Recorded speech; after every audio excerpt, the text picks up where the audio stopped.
Assalamualaikum warahmatullahi wabarakatuh. Bismillahirrahmanirrahim. Alhamdulillahi rabbil alamin. Nahmaduhu wa nasta'inuhu wa nastaghfiruh. Allahumma salli wa sallim wa barik ala sayyidina Muhammad wa ala alihi wa sahbihi ajma'in. Allahumma alhimna ilman afqahu bihi awamirak wa nawahika warzuqna fahman a'lamu bihi kaifa unajik ya arhamar rahimin. Allahumma arzuqna fahman nabiyyin wa hifdzal mursalin wa ilhamal malaikatal muqarrabin bi rahmatika ya arhamar rahimin. Allahumma akrimna binuril faham wa akhrijna min zulumatil waham waftah lana abwaab rahmatik wa anshur alaina min khazaini ilmik ya arhamar rahimin. Allahumma zidna ilman wa wasi' fi rizqana wa barik lana fi ma razaqtana waj'alna mahbuban fi qulubi ibadik wa azizan fi ayunihim waj'alna wajihan fid dunya wal akhirah wa minal muqarrabin ya kafiran nawar wa ya hasanar fi'ar wa ya qa'iman bila zawar ya mubdi'an bila mithar falakal hamdu wal minnah wa syaraf ala kulli hal walhamdulillahi rabbil alamin. Assalamualaikum warahmatullahi ta'ala wabarakatuh. A'udzu billahi minasyaitonir rajim. Bismillahirrahmanirrahim. Alhamdulillahi rabbil alamin.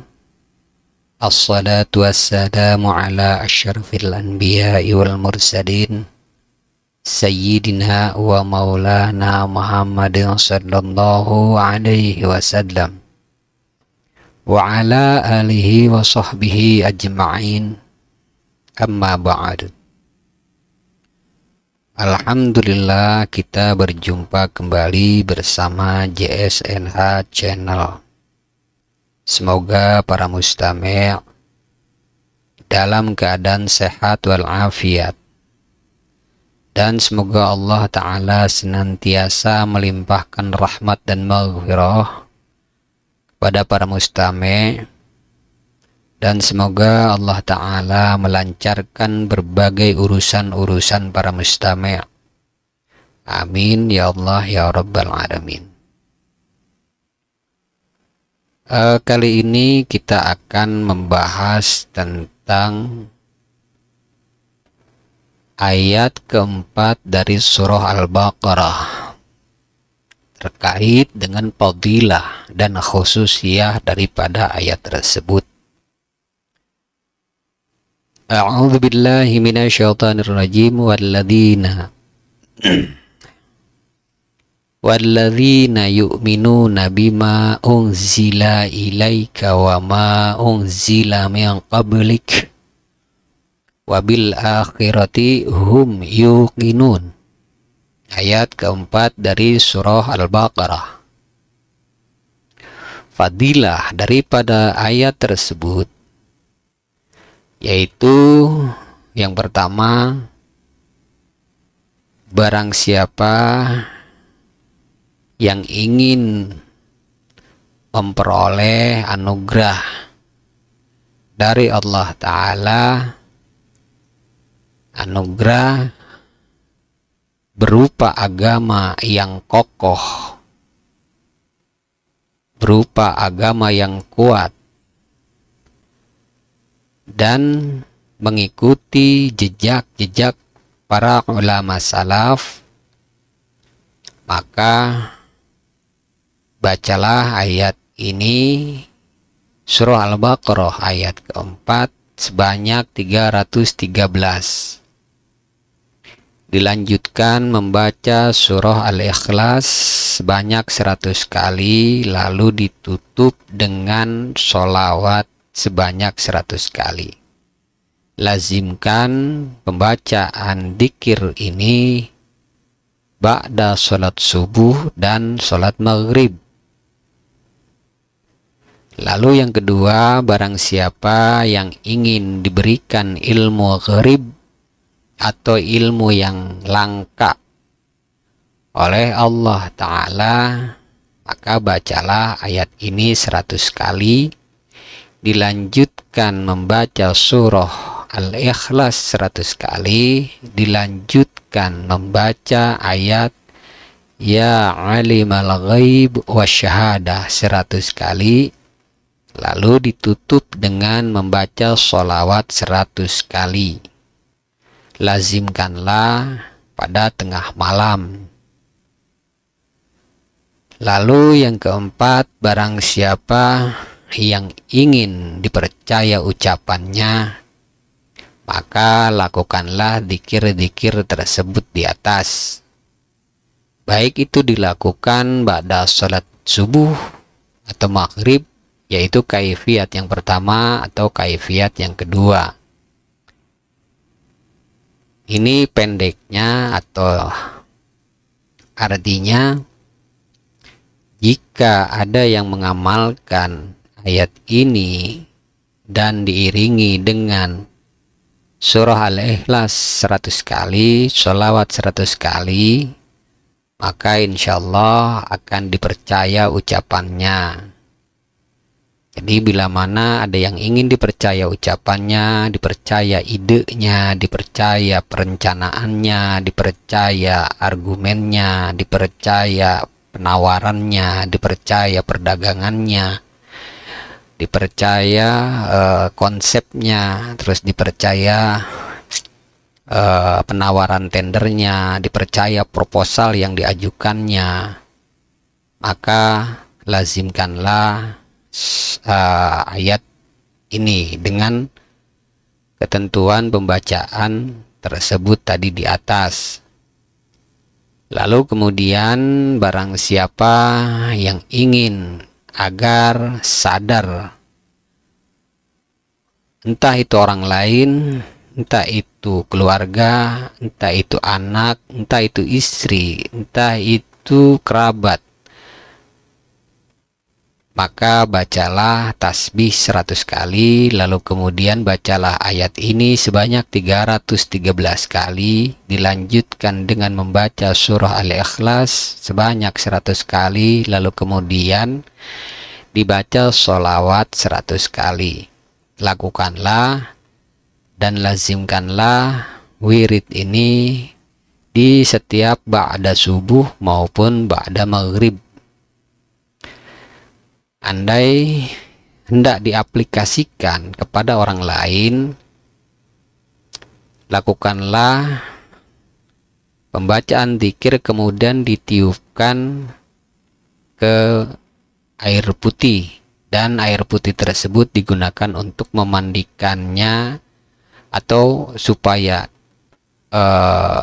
bisa dibuat mandi sama dia, baik diketahui maupun tidak diketahui, atau diminumkannya, baik itu terminum ataupun diminumkan. Artinya baik disengaja kita disadari sama orang yang kita maksud diminum ataupun tanpa disadari.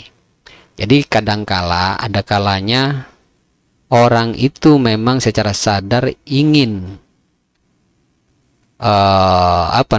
menyadari bahwa dia ingin sadar terhadap sesuatu yang menurutnya itu salah untuk dilakukan. Namun karena habit atau kebiasaan yang dilakukan, orang tersebut menginginkan untuk sadar dirinya, akan tetapi dia tidak mampu untuk menyadarkan dirinya sendiri karena habit atau karena kebiasaan. Itu artinya disadari sama dia bahwa dia ingin sadar, dirinya sadar. Yang kedua, kasus yang kedua adalah bahwa ingin menyadarkan orang tanpa orang itu sadari. Artinya orang itu memang tidak berniat untuk sadar diri, tapi yang ingin agar orang tersebut sadar diri adalah orang lain, semisal kerabatnya, keluarganya, anaknya, atau orang tuanya, atau ibunya, atau mungkin istrinya, siapapun itu. Maka air yang sudah dibacakan dzikir tersebut agar dituangkan ke bak mandi, agar tanpa dia sadari dipakai untuk mandi. Andai dipakai untuk orang selain dari diet pun tidak bermasalah, karena sudah diniatkan kepada orang yang kita maksudkan.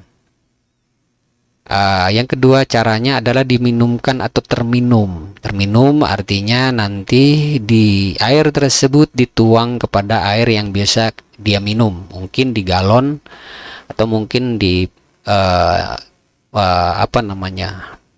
teko, atau mungkin di termos dan lain sebagainya, di mana tempat air disimpan dan dia biasa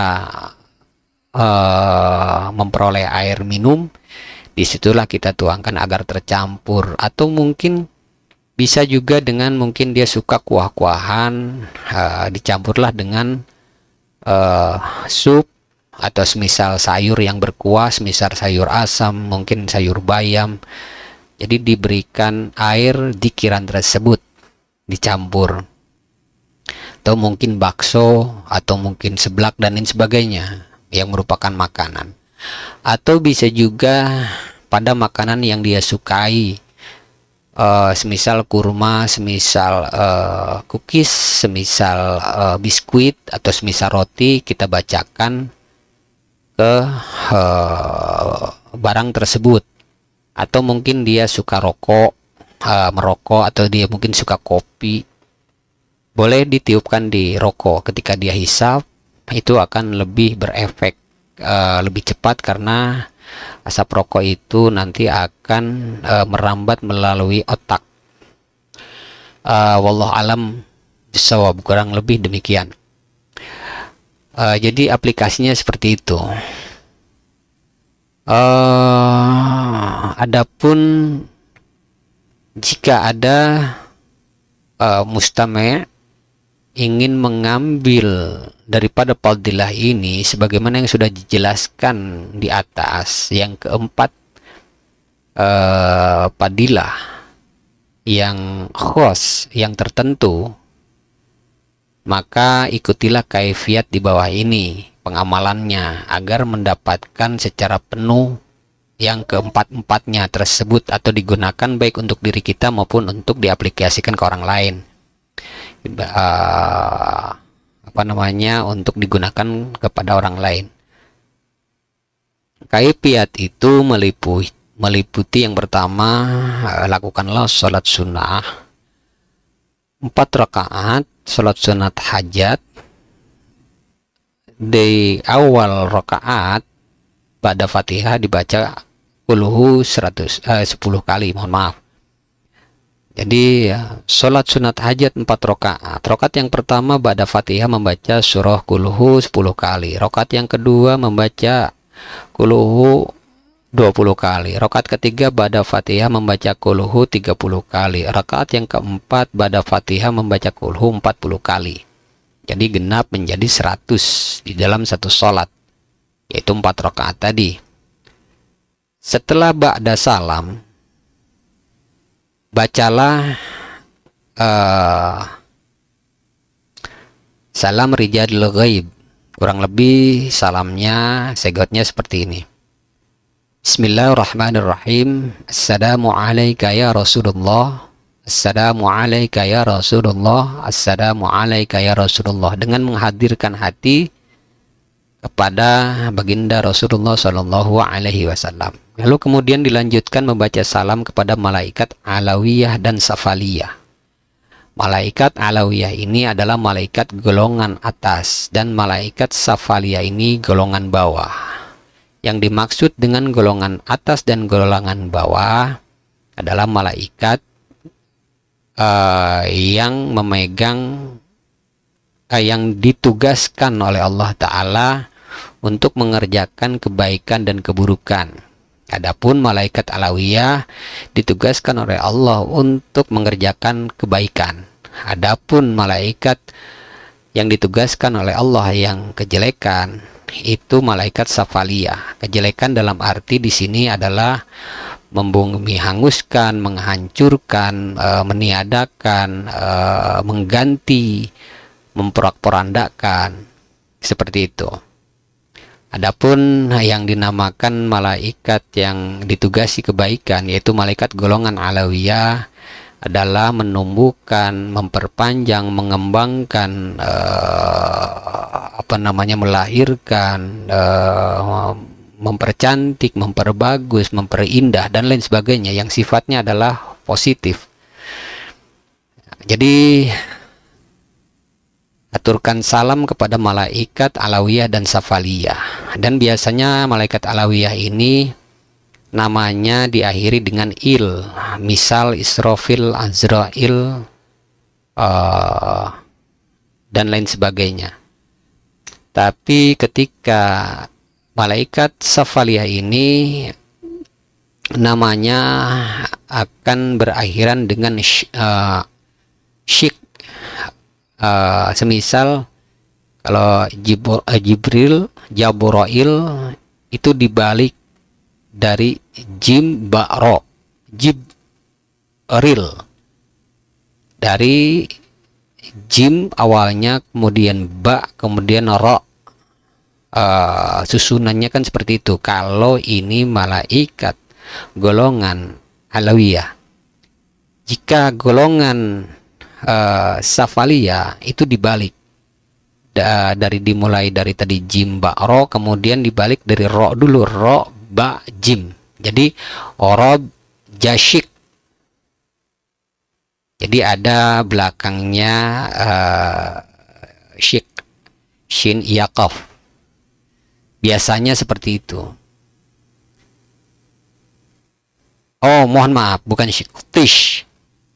Mohon maaf, dikoreksi. Tis, to, iya, shin. Semisal begini. Ini semisal ya. Jika malaikat golongan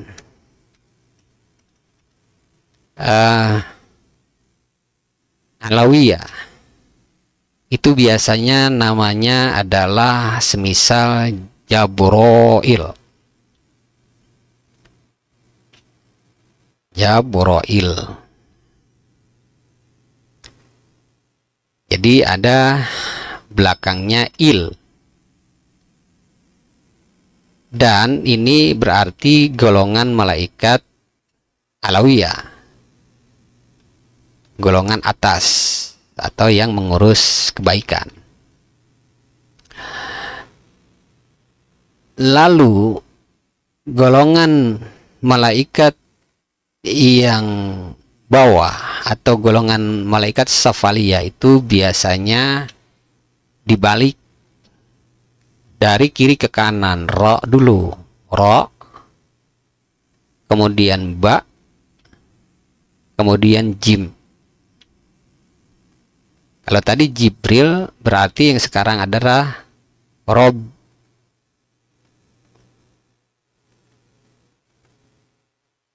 roba jotish, to, iya, shin. Jadi Rob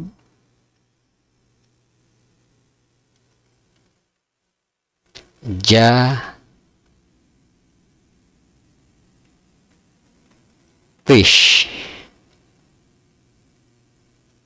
Nah, biasanya seperti ini. Artinya ini golongan, ini nama daripada golongan malaikat Safaliyah. Jika ada di belakang kalimatnya ada il, itu artinya malaikat itu golongan malaikat alawiyah ya. Misal Jabroil,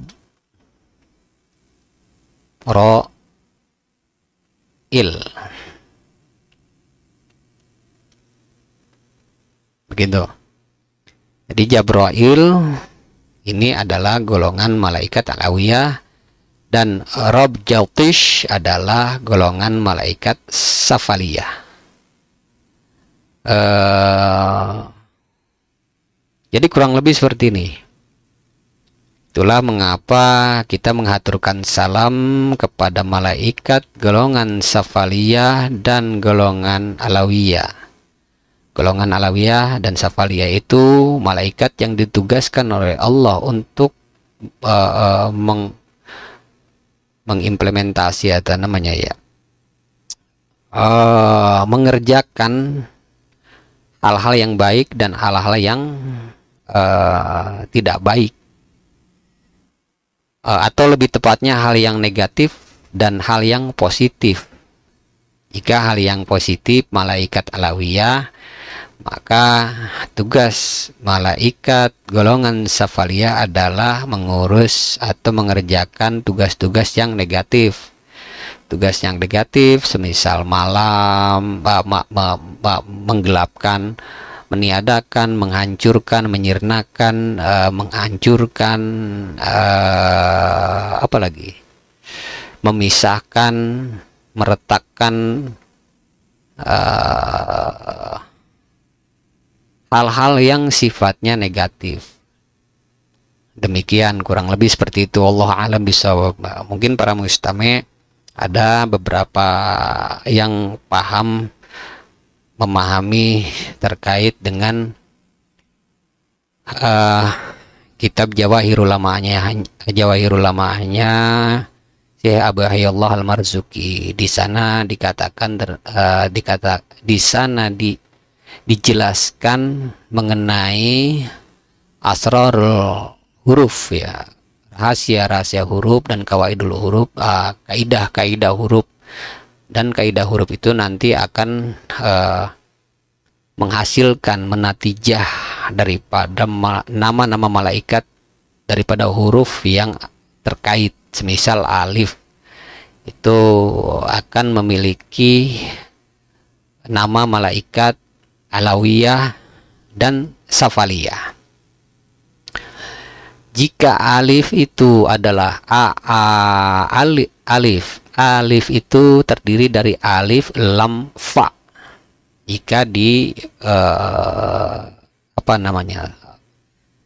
di mufradat ya,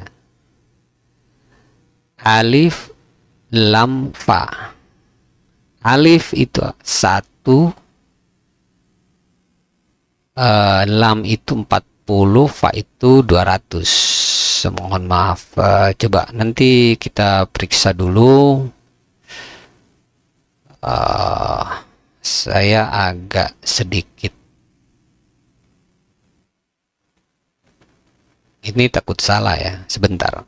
Ini dia, ini adalah rumus daripada huruf.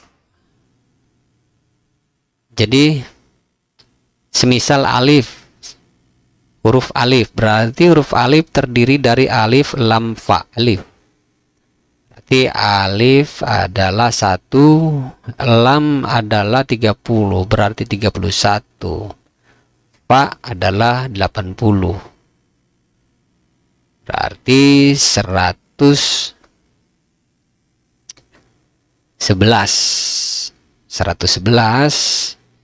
100 di sini adalah qaf, 10-nya di sini adalah ya, satunya adalah alif. Jadi qaf ya alif. Artinya alif itu memiliki alif ya. Jadi alif, kemudian lam, kemudian fa. Jadi 111. Nah, 111 jika di natok ini akan lahir huruf 100 adalah qaf, lalu kemudian 10 adalah iya, lalu kemudian 1 adalah alif, oh ya, lalu kemudian ditambahlah il belakangnya, karena tradisi daripada nama penamaan malaikat alawiyah adalah menggunakan pengakhiran il. Jadi il kurang lebih begini. Ini untuk nama malaikat alawiyah yang berada pada huruf alif. Dan malaikat safaliyahnya, golongan safaliyahnya adalah, jadi dibalik ya, alif, ya, qaf. Lalu kemudian diakhiri dengan akhiran tish, ta, ya, shin. Nah, ini kita syakal dulu ya. Qayail. Ini malaikat golongan alawiyah. Sementara golongan dari safaliyah adalah iqatish. Ini akan selalu seperti ini. Jadi ada positif, ada negatif, ada male and female, ada perempuan, laki-laki, ada siang, ada malam, ada yin dan yang, ada utara dan selatan, dan lain sebagainya, seperti itu. Jadi berpasangan, baik dan buruk, bayail dan ikotish, kurang lebih seperti itu. Nah, jadi nama ini adalah daripada malaikat yang mengurus huruf alif ini, yang Allah tugaskan untuk mengurus alif ini. Makanya tidak heran ketika ada satu abjad, semisal abjad alafa. Alafa itu kurang lebih berarti kasih sayang. Ya, ini contoh ya. Bentar. Alafa.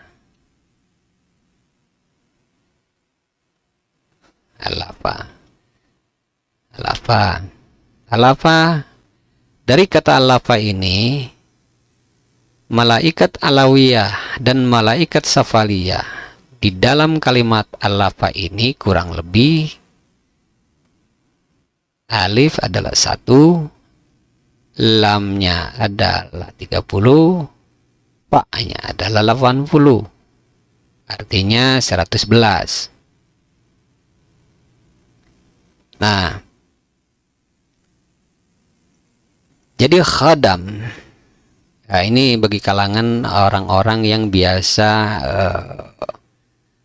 bersinggungan, bersentuhan dengan ilmu hikmah ya. Khadam itu yang melayani, atau yang ditugaskan, atau yang menghandle, atau yang mengcover, atau yang mengurusi. Yang Allah tugaskan di dalam alif atau al-lafa ini, baik alif dari huruf maupun kata. Kita bicara tentang kata kerja al-lafa, kata kerja al-lafa yaitu sayang, al-lafa. Ketika ingin kita menumbuhkan rasa sayang baik di dalam diri kita maupun di dalam kolbu orang lain,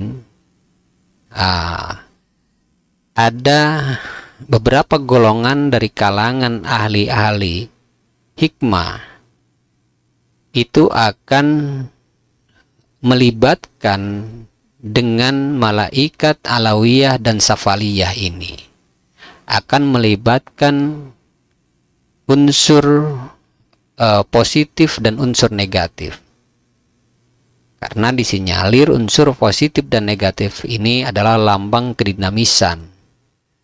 Kanan dan kiri merupakan pemicu pergerakan maju, pergerakan.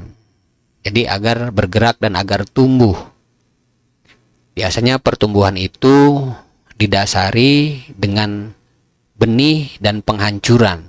Karena suatu bibit tidak akanlah dia tumbuh dan bertunas kecuali dia harus hancur dulu bibit tersebut, baru kemudian akan bertunas. Artinya kehancuran dan pertumbuhan adalah di dalam satu kondisi yang diharuskan, yang sudah ditetapkan di dalam hukum fitrah. Jadi ada positif dan negatif. Maka para golongan ahli-ahli hikmah akan menggunakan dan melibatkan nama Qoyail dan Iqotish untuk menumbuhkan atau untuk memotivasi rasa sayang ini agar tumbuh di dalam hati makhluk. Demikian kurang lebih seperti itu. Baik, ini kita sudahi dulu karena kita fokus ke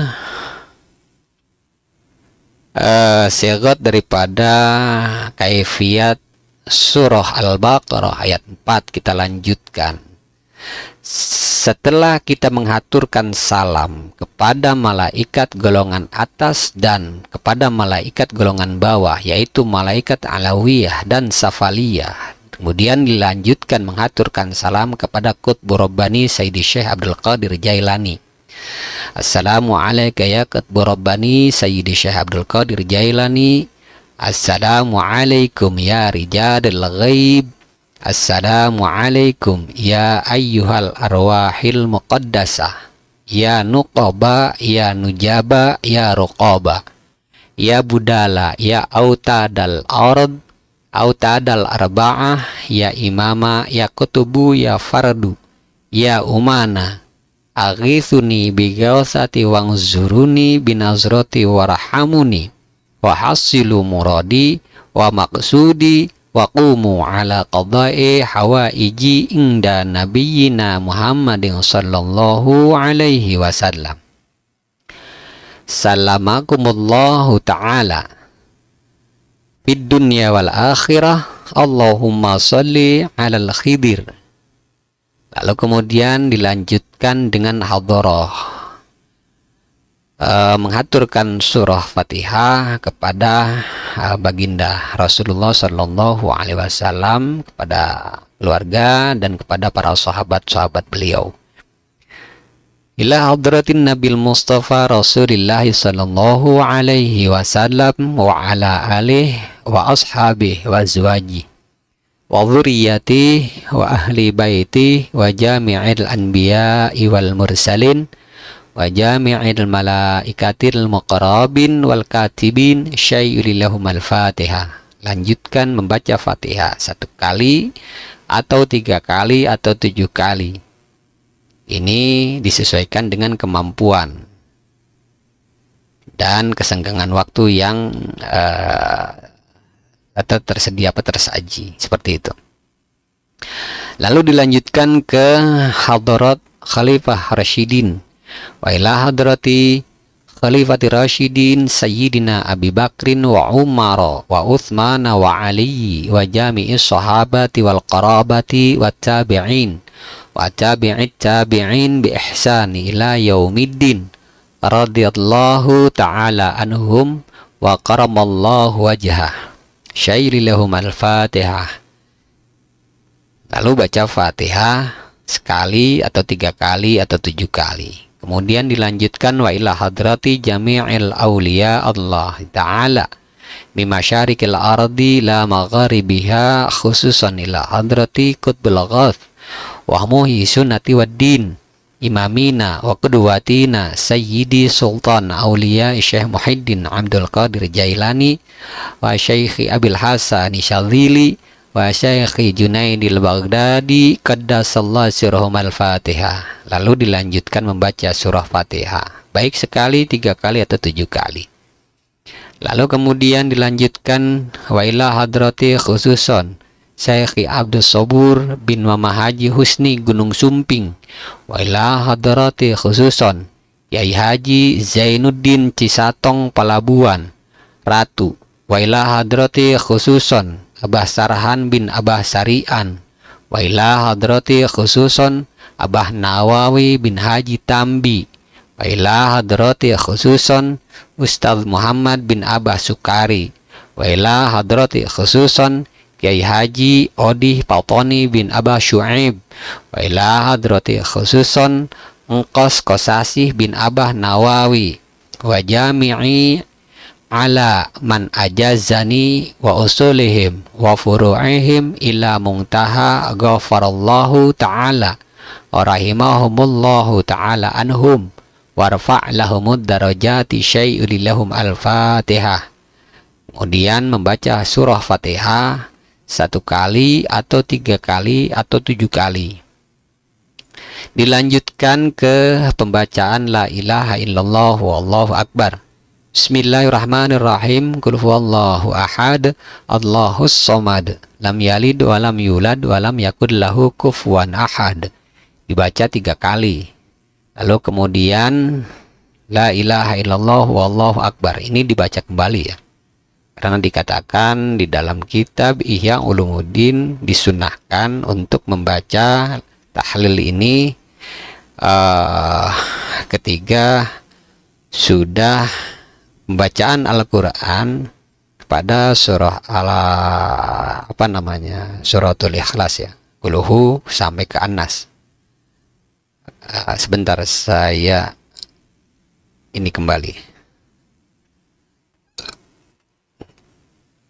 Lalu dilanjutkan ke la ilaha illallah wallahu akbar. Bismillahirrahmanirrahim. Qul a'udzu birabbil falaq min syarri ma khalaq wa min syarri ghasyikin idza waqab wa min syarri nafatsati fil 'uqad wa min syarri hasidin idza hasad. Lalu dilanjutkan pembacaan tahlil la ilaha illallah wallahu akbar. Bismillahirrahmanirrahim. Qul a'udzu birabbin nas malikin nas ilahin nas min syarril waswasil khannas alladzi yuwaswisu fi sudurin nas minal jinnati wan nas. Lalu setelah pembacaan surah An-Nas dilanjutkan ke astaghfirullahaladzim li wali walidayya wali jami'il muslimina wal muslimat wal mu'minina wal mu'minat al ahya'i minhum wal amwat. Itu 100 kali dibaca. Lalu kemudian dilanjutkan membaca basmalah Bismillahirrahmanirrahim 100 kali. Lalu kemudian dilanjutkan membaca la haula wala quwata illa billahil aliyil azim 100 kali. Lalu membaca hasbunallah wa ni'mal wakil 450 kali. Lalu kemudian membaca surah Al-Ikhlas. Bismillahirrahmanirrahim. Qul huwallahu ahadunillahus samadu lam yalid wa lam yulad wa lam yakul lahu kufuwan ahad sebanyak 100 kali. Lalu kemudian membaca ayat ini, yaitu ayat sebentar ya 28, yaitu ayat 4 dari surah Al-Baqarah. Walladzina yu'minuna bima unzila ilaika wa ma unzila min qablika wa bil akhirati hum yuqinun sebanyak 313. Lalu kemudian ditutup dengan membaca salawat. Allahumma shalli ala sayyidina Muhammad wa ala ali sayyidina Muhammad wa sallim sebanyak 100 kali. Jadi demikian, ini adalah merupakan kaifiat untuk mendapatkan keempat kaifiat yang sudah dijelaskan tadi, diamalkan dzikir ini selama 40 hari dengan riyadhah. Artinya dengan riyadhah adalah dengan latihan batin rohani untuk senantiasa menjaga ketidakstabilan emosional di hari-hari dari hari pertama sampai ke hari 40. Baik itu didukung dengan berpuasa maupun tidak. Di sini hanya dikatakan sebagai riyadhah. Jika memang diperlukan untuk berpuasa karena kita berpikir atau merasa kekurang stabilan emosional rohani kita, sebaiknya lakukan berpuasa. Tapi seandainya kita memang sudah merasa stabil emosional kita, rohani kita, sebaiknya tidak perlu puasa, hanya membatasi hal-hal yang bersifat nafsu, bersifat naluri, bersifat naluri semata.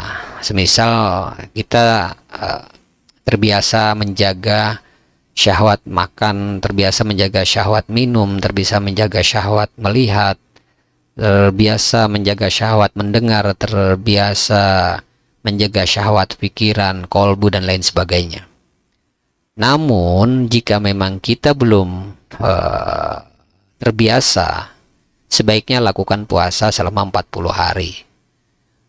Dan jika memungkinkan, artinya begini, yang mengetahui kondisi rohani kita adalah kita dan orang yang berada di bidang tersebut yang bersinggungan dengan bidang kerohanian. Jika memang kita ada di dalam kondisi yang kurang stabil emosionalnya, naluri kita terlalu tinggi, artinya naluri kehewanan kita itu memiliki kecenderungan, yaitu nafsu birahi atau dan lain sebagainya, nafsu kebinatangan, maka disarankan untuk melakukan puasa dengan tidak memakan makanan yang mengandung nyawa, semisal ikan atau ayam unggas-unggasan, atau mungkin kerbau, atau mungkin kambing, dan turunannya, semisal telur, karena telur pun cikal bakal daripada hewan, daripada nyawa. Tentu di sini memang tidak bisa dikategorikan, telur itu tidak bisa dikategorikan yang memiliki nyawa, akan tetapi memiliki protein yang melebihi induknya itu sendiri. Maka secara analisa efek nutrisi yang dihasilkan dari protein itu akan merangsang birahi yang luar biasa. Semisal begini, mungkin Mustame pernah mendengar untuk menaikkan libido itu disarankan memakan telur, kuningnya telur dengan merica hitam dikocok sama madu akan meningkatkan vitalitas. Artinya itu akan memicu syahwat. Itulah kenapa telur ini dikategorikan sebagai hal yang bernyawa, bukan karena memang bernyawa atau tidak bernyawanya, sebetulnya karena yang akan memicu pada nafsu birahi orang yang memakannya, meningkatkan frekuensi hasrat. Kurang lebih demikian. Jadi di dalam riyadhah ini dikurangi hal-hal yang berpotensi meningkatkan syahwat. Kurang lebih seperti itu. Jadi dijaga. Ya mungkin idealnya atau lebih bijaknya kita berpuasa saja dan tanpa memakan makanan yang bernyawa, itu akan lebih baik. Jadi kita tidak menebak-nebak apakah kita mampu dan tidak, karena biasanya emosional seseorang itu labil, ada kalanya naik, ada kalanya turun, ada kalanya stabil. Artinya lebih aman kita melakukan puasa. Itulah kenapa para praktisi kebatinan itu senantiasa melakukan puasa, karena itu bukan sesuatu yang bisa ditawar, bisa dianalisa, karena kita tidak pernah tahu kapan birahi kita muncul, kapan kemauan kita, hasrat kita memuncak bergejolak. Tapi dengan puasa itu akan otomatis terkunci. Kurang lebih demikian, wallahu a'lam bishawab. Demikianlah kaifiat dan fadilah daripada ayat keempat dari surah Al-Baqarah. Lalu untuk mengetahui tafsir daripada ayat tersebut, insya Allah kita akan mereferensi dari tafsir Jalalain.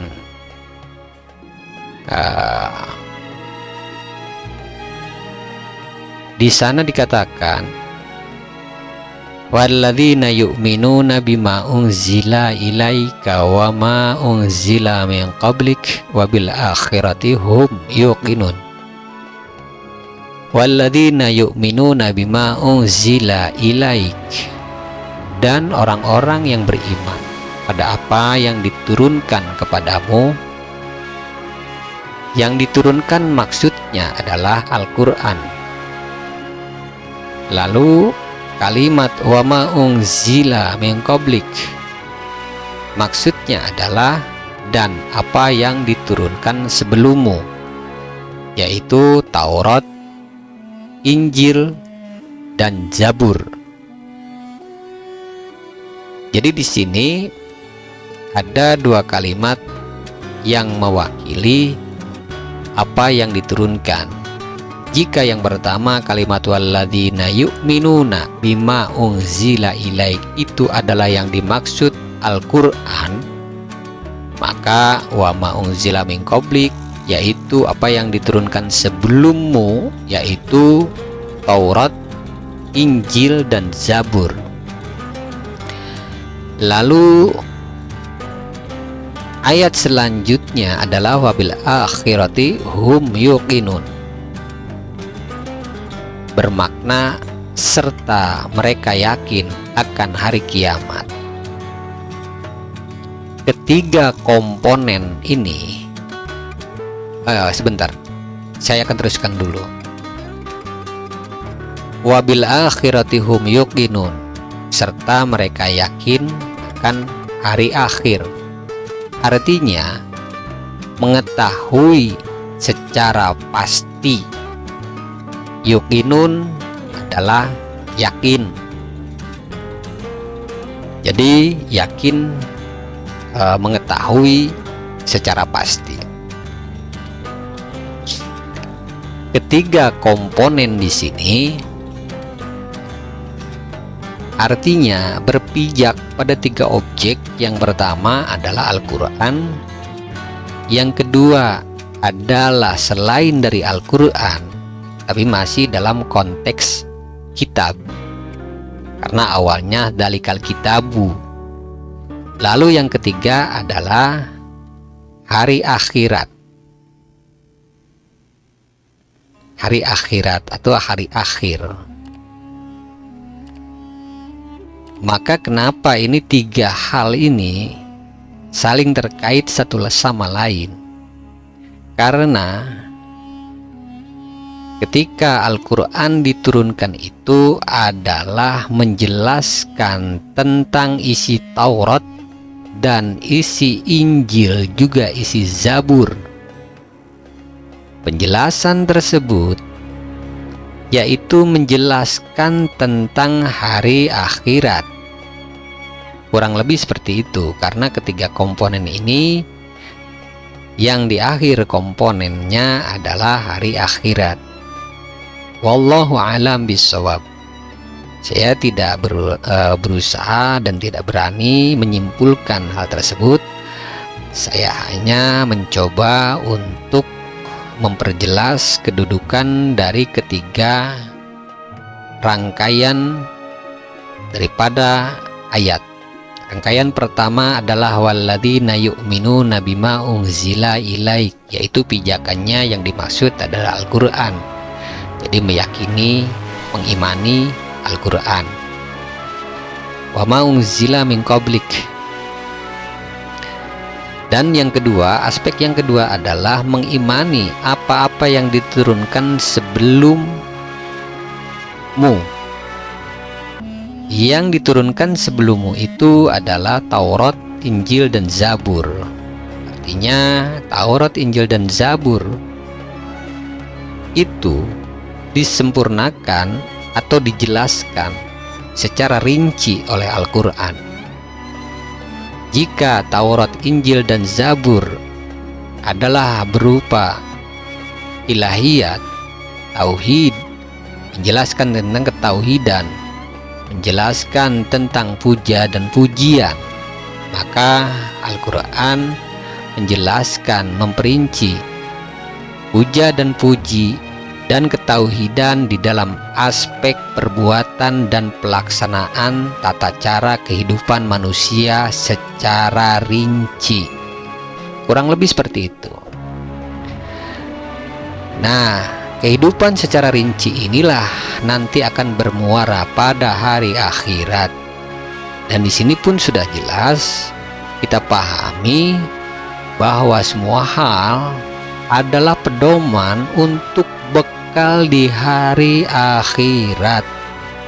Maka jelas pula di sini Al-Quran adalah sebagai guidance atau sebagai petunjuk. Balik lagi ke awal ayat, hudalil muttaqin. Dalikal kitabu la raiba fi hudalil muttaqin. Kurang lebih seperti itu. Wallahu alam bisawab.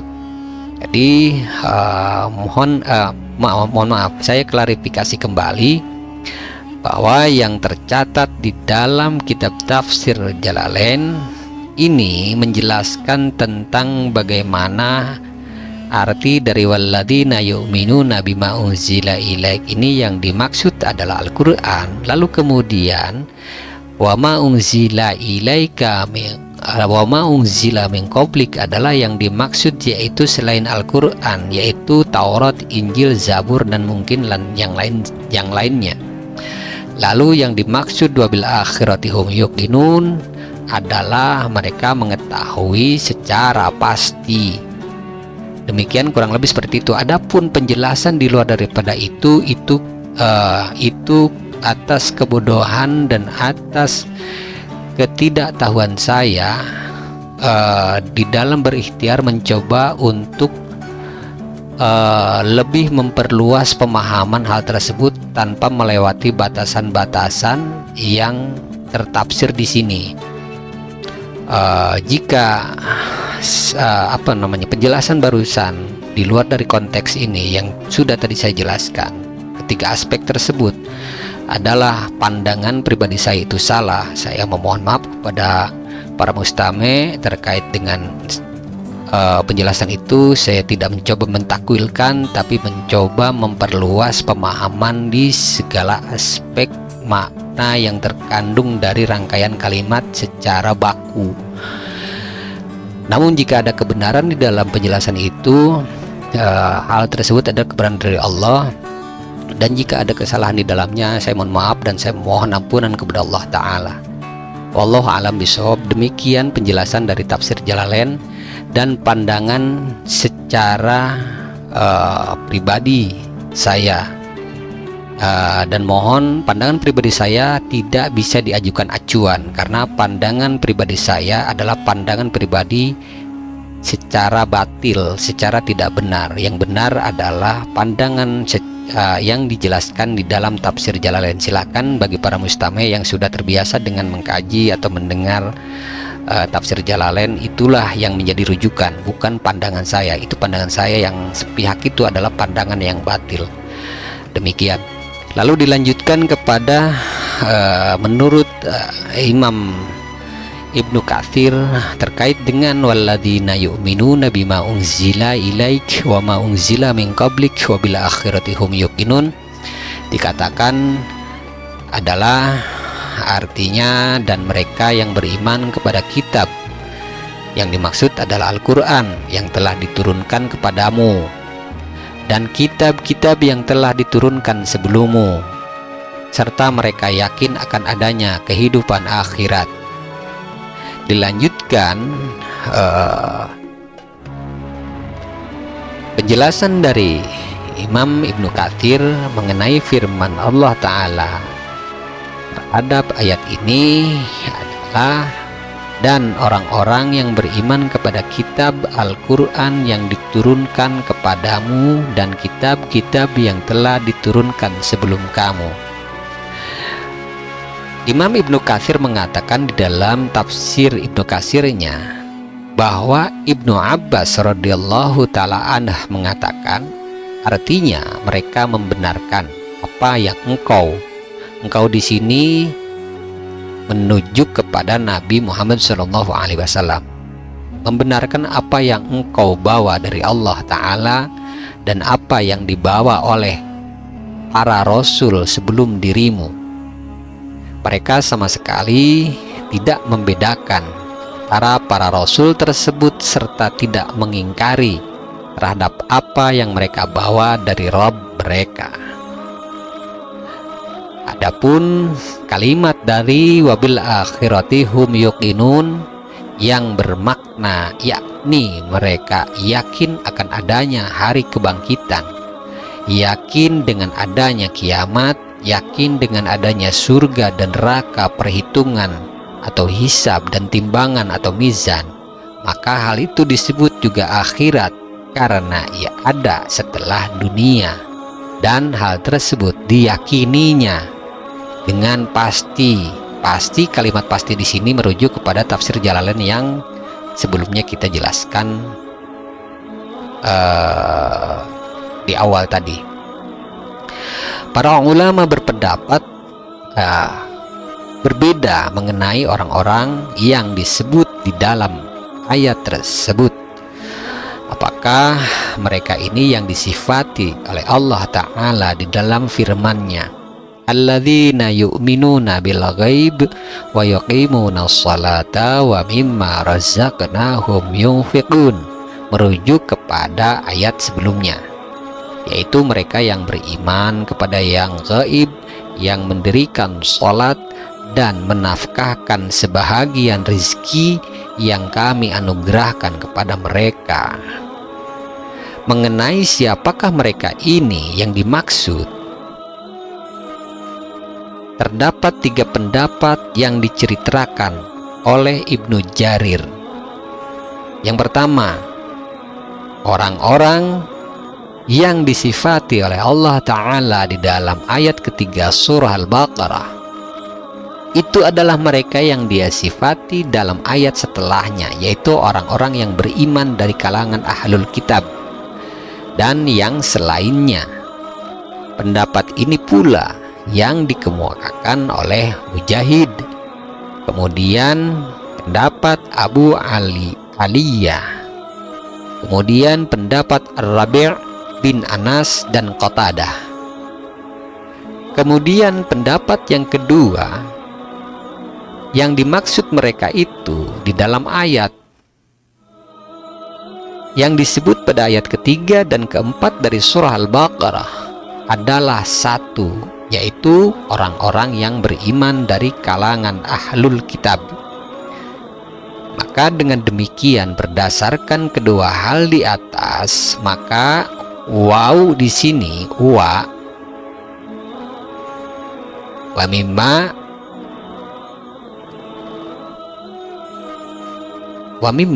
mimma razaqna wa yuqimuna shalah. Waw di sini dalam ayat ini berkedudukan sebagai waw ataf atau penyambung satu sifat dengan sifat yang lainnya. Kemudian pendapat yang ketiga, mereka yang disifati pertama kali, yaitu ayat yang ketiga dari surah Al-Baqarah, adalah orang-orang yang beriman dari bangsa Arab, Dan yang disifati berikutnya, yaitu ayat yang keempat, adalah orang-orang yang beriman dari kalangan ahlul kitab.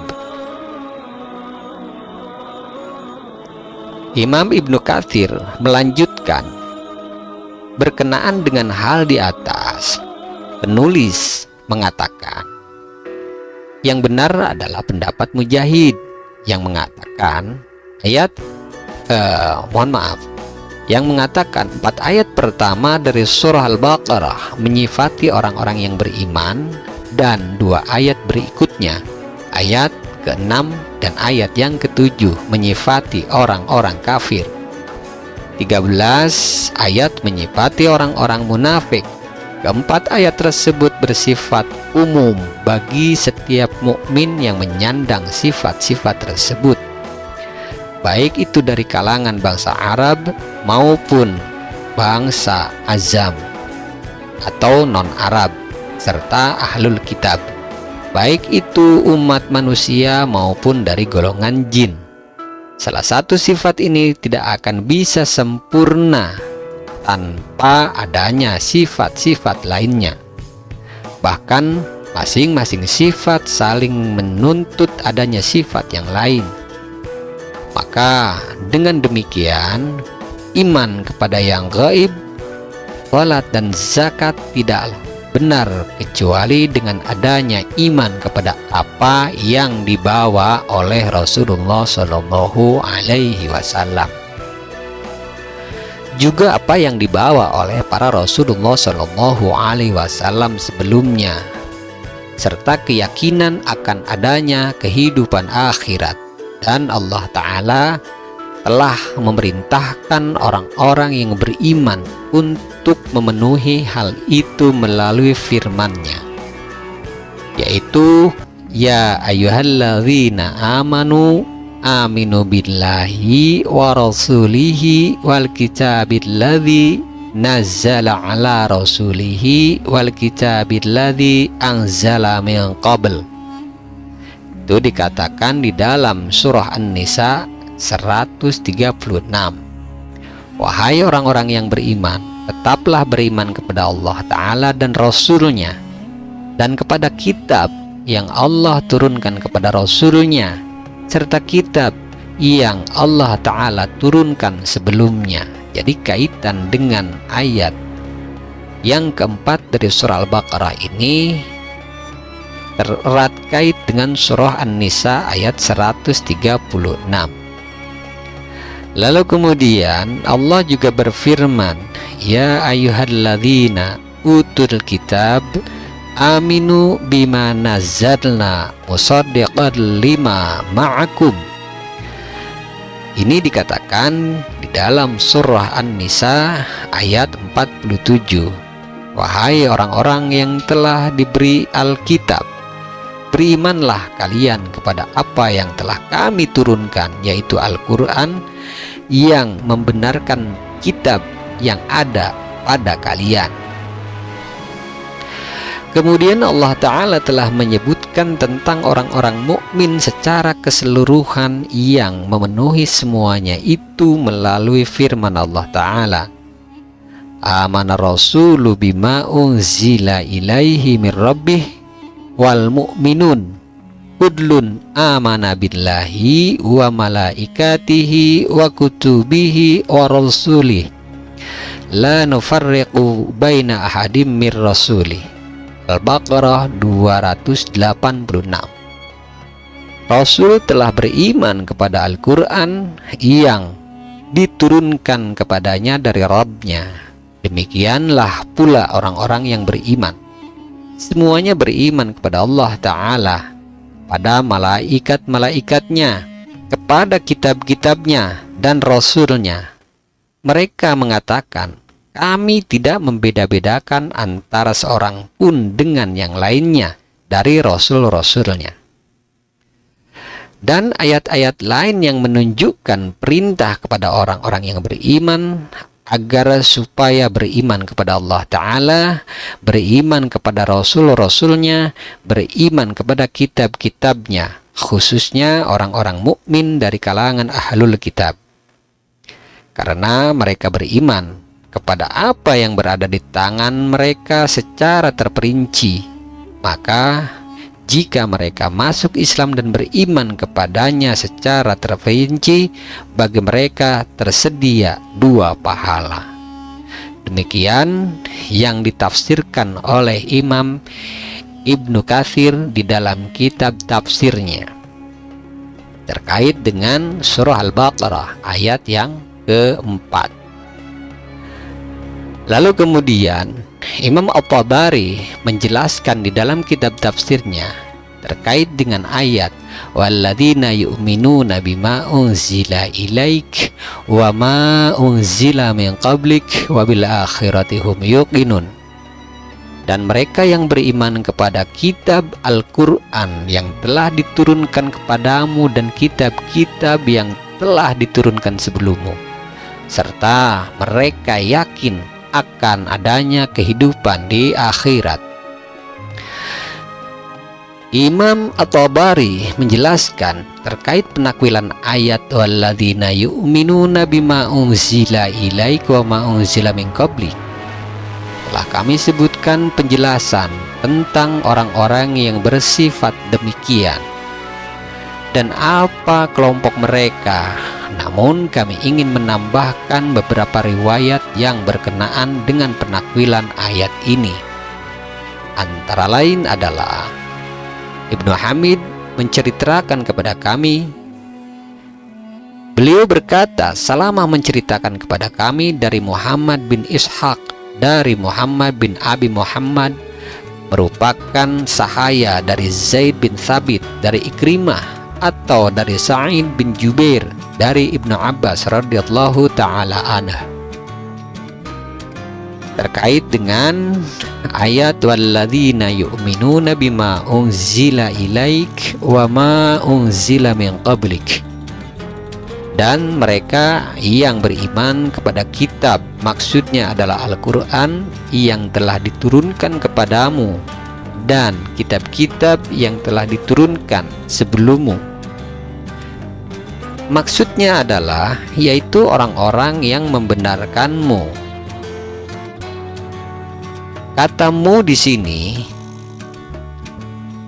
menunjuk kepada Muhammad Shallallahu Alaihi Wasallam, baginda Nabi, atas apa yang engkau bawa dari Allah Ta'ala dan apa yang dibawa oleh para rasul sebelummu, tidak membedakan antara mereka dan tidak pula mengingkari apa yang mereka bawa dari Tuhan mereka. Lalu kemudian Musa bin Harun menceritakan kepada kami, katanya Amr bin Hamad menceritakan kepada kami, katanya Asbat bin Nasr menceritakan kepada kami dari Ismail As-Suddi tentang berita yang diceritakannya dari Abu Malik, dari Abu Saleh, dari Ibnu Abbas radhiyallahu taala anhu, dari Murrah Al-Hamdani, dari Ibnu Mas'ud radhiyallahu taala anhu, dari sejumlah sahabat-sahabat Rasulullah sallallahu alaihi wasallam terkait dengan ayat walladzina yu'minuna bima unzila ilaik wa ma unzila min qablik. Dan mereka yang beriman kepada kitab yang dimaksud adalah Al-Quran yang telah diturunkan kepadamu dan kitab-kitab yang telah diturunkan sebelummu, serta mereka yakin akan adanya kehidupan akhirat, yaitu orang-orang yang beriman dari ahli kitab. Imam At-Tabari menjelaskan lebih lanjut terkait dengan hal ini, penakwilan firman Allah Ta'ala terkait dengan ayat wabil akhirati hum yuqinun, penggalannya, serta mereka yakin akan adanya kehidupan akhirat. Abu Ja'far berkata, adapun akhirat adalah sifat bagi rumah tempat kembali, sebagaimana firman Allah Ta'ala, wa ma hadhil hayatud dunya illa lahu wa la'ib fa innad daral akhirah lahiyal hayawan law kanu ya'lamun.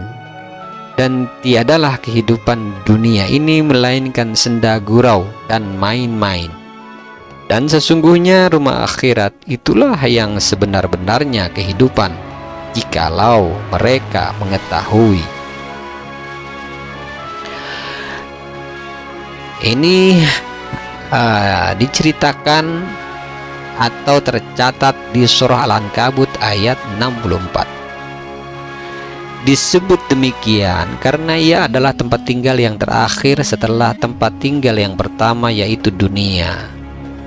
Seperti kata orang, aku telah memberimu kenikmatan sekian kali, namun tidak pernah kamu berterima kasih kepadaku sama sekali. Dengan kata lain, baik pertama maupun yang terakhir. Atau boleh jadi disebut akhirat karena ia diciptakan paling terakhir. Sebagaimana halnya dunia, yang bermakna dekat disebut dunia karena ia diciptakan paling dekat.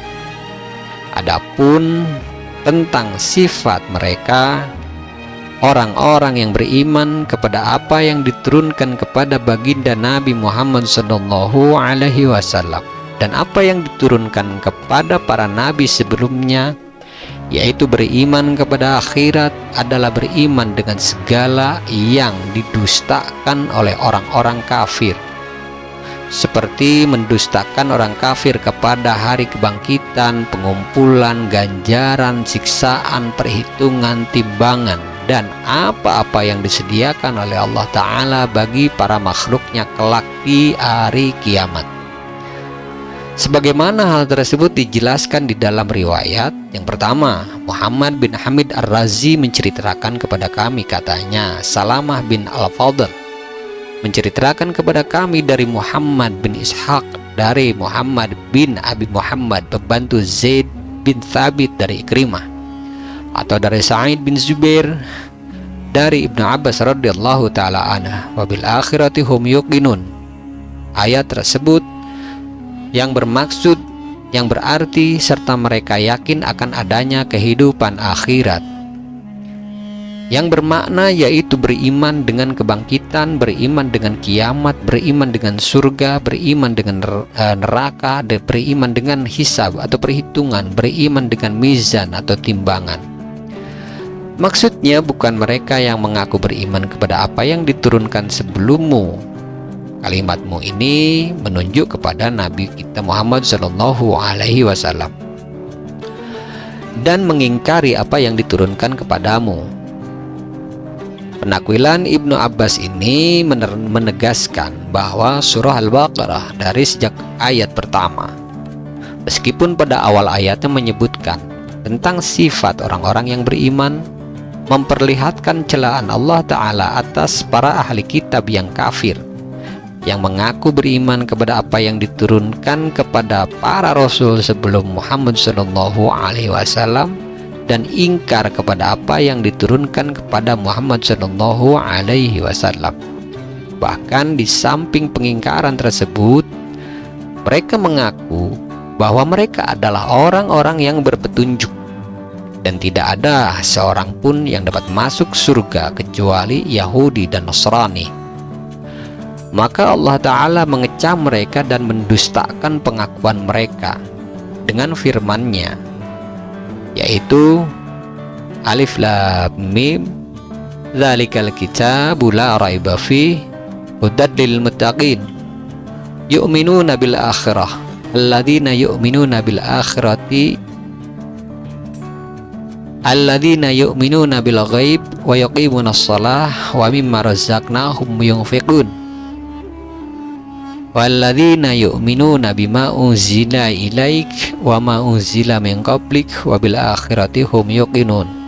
Al-Baqarah ayat pertama sampai ayat keempat.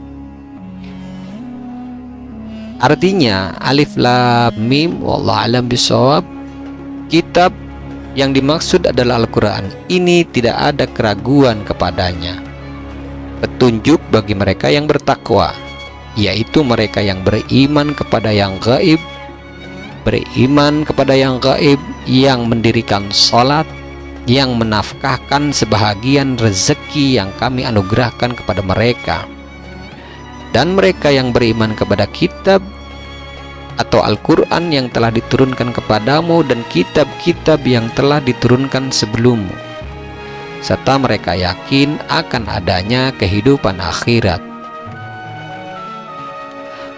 Allah Ta'ala menjelaskan kepada para hambanya bahwa kitab Al-Quran ini adalah menjadi petunjuk bagi orang-orang yang beriman kepada Muhammad Shallallahu Alaihi Wasallam dan beriman pula kepada apa yang diturunkan sebelumnya, dan tidak menjadi petunjuk bagi orang yang mengaku beriman kepada apa yang diturunkan sebelum Nabi Muhammad Shallallahu Alaihi Wasallam dan mengingkari apa yang diturunkan kepadanya. Kemudian Allah Subhanahu wa Ta'ala menekankan masalah orang-orang yang beriman kepada Nabi Muhammad Shallallahu Alaihi Wasallam dan kepada apa yang diturunkan sebelumnya dari bangsa Arab dan ahli kitab ini di dalam firman-Nya, ulaika ala hudam mir rabbihim wa ulaika humul muflihun. Mereka itulah yang tetap mendapat petunjuk dari Tuhannya, dan mereka itulah orang-orang yang beruntung. Al-Baqarah ayat 2. Kurang lebih demikian penjelasan daripada Imam At-Tabari di dalam tafsirnya terkait dengan ayat yang keempat dari surah Al-Baqarah. Demikian penjelasan keseluruhan dari ayat keempat dari surah Al-Baqarah. Kurang dan lebihnya saya mohon maaf jika ada kalimat penjelasan atau perkataan saya yang mengandung kesalahan. Saya mohon maaf kepada para mustami', mohon dikoreksi dan memohon ampunan kepada Allah Ta'ala terkait hal tersebut, entah disadari atau tidak.